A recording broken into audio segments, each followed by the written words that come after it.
My mother was a tremendous lover of the horror genre, so horror has always been a large part of my life.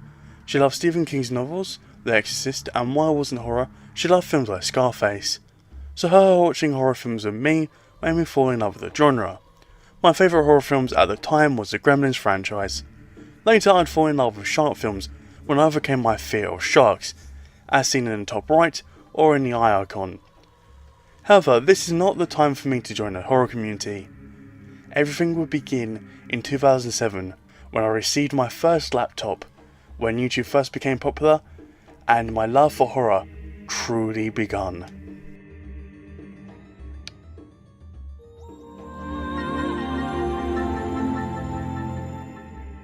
PewDiePie was my first introduction to the larger horror community.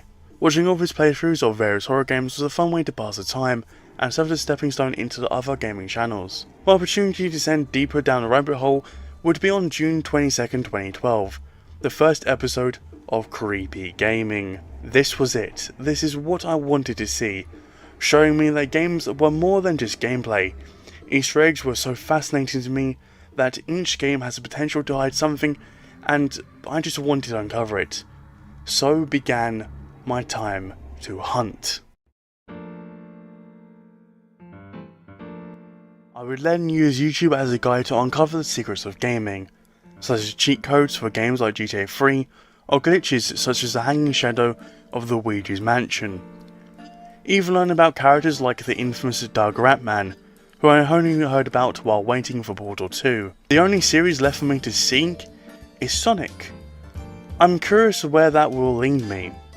As it turns out, this is the beginning of my return to creepypastas. Now I did say return because this was not the first encounter I had with creepypastas. However, while it was a big deal online, I did not take a liking to them. I used to watch some YouTubers talk about big ones like Jeff the Killer, Smile Dog and Slenderman. However, after discovering the Sonic.exe fan game, I would binge all the creepypastas I could. It's all because of some ordinary gamers. Aside from discussing about the series at school, I'd start playing fan games like Tails Doll's Curse. Only later did I find out that the cursed doll is from Sonic R. Oh, and an interesting story to tell. I would learn the word ellipses, and what they are, with a few other words as a result of viewing Mutahar's Sonic.exe video. As a result, my teacher was impressed with my English skills, so I guess watching all of these Let's Plays did something for me after all.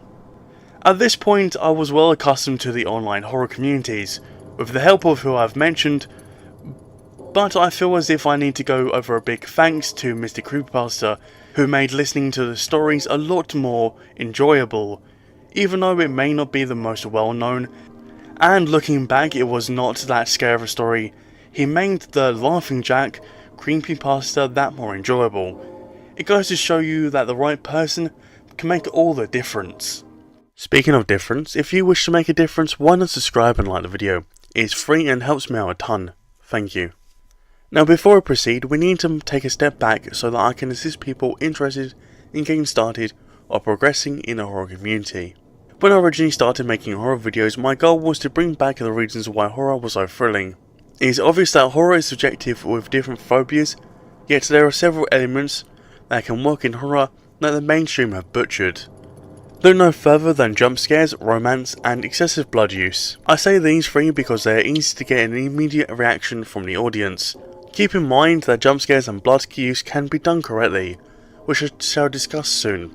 However, jump scares are employed even when there's nothing terrifying is happening, or are used so frequently in a film that when anything does happen, you are most likely conditioned to it.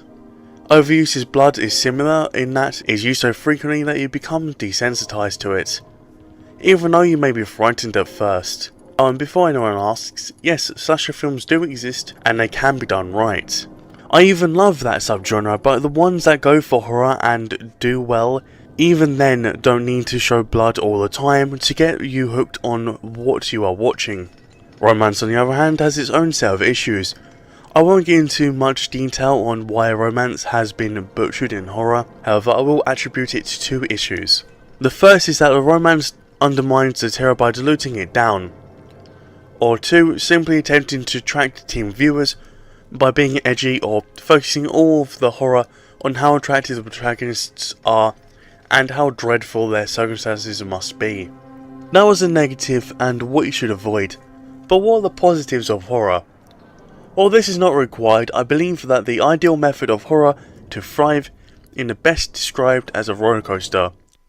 Just as it should intrigue you before going on one and while being seen, this should be compared to the opening scene of a movie. The beginning should precisely set the mood. We should only be receiving a taste of what the movie has in store for us. When the roller coaster begins to move, compare it to the end of the introductory scene, or when the title card appears.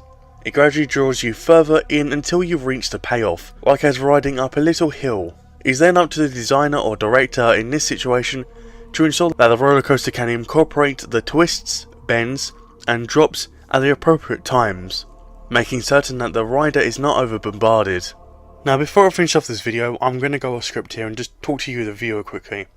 Now, a lot of people are going to start different places in the horror community and have different phobias, so please remember that. Don't try and make it a race, or if you do have a phobia that someone else doesn't, don't try and feel bad. Again, a lot of these are rational fears and have nothing to do with the person. It can just come from childhood or anything like that, so please bear that in mind. And even if you do get over it, and if you want help with that, please go check out my shark video, link in the eye and down below. Anyway, please remember sometimes it can come back. Even though I've gotten rid of my shark phobia completely, I still sometimes get it where like, oh, what if a shark pops up in the pool or anything like that. I laugh it off now because it just pops in my head. So again, it can come like that, but obviously you're going to have different ways of dealing with it. But just try and remember to calm down and think rationally. That's the best advice I can give to those struggling with a lot of different phobias. For those curious to what's coming next for my horror videos, while I don't know exactly which one it is, I do have a couple in mind, mainly being PSAs or Fear of the Ocean, because I did have that at one point, and probably kids horror. Those are the three that I've got in mind at the moment. But anyway, that's been it from me, 𝕋𝕚𝕞𝕡𝕤, and I'll see you all in the next video. Take care, everyone.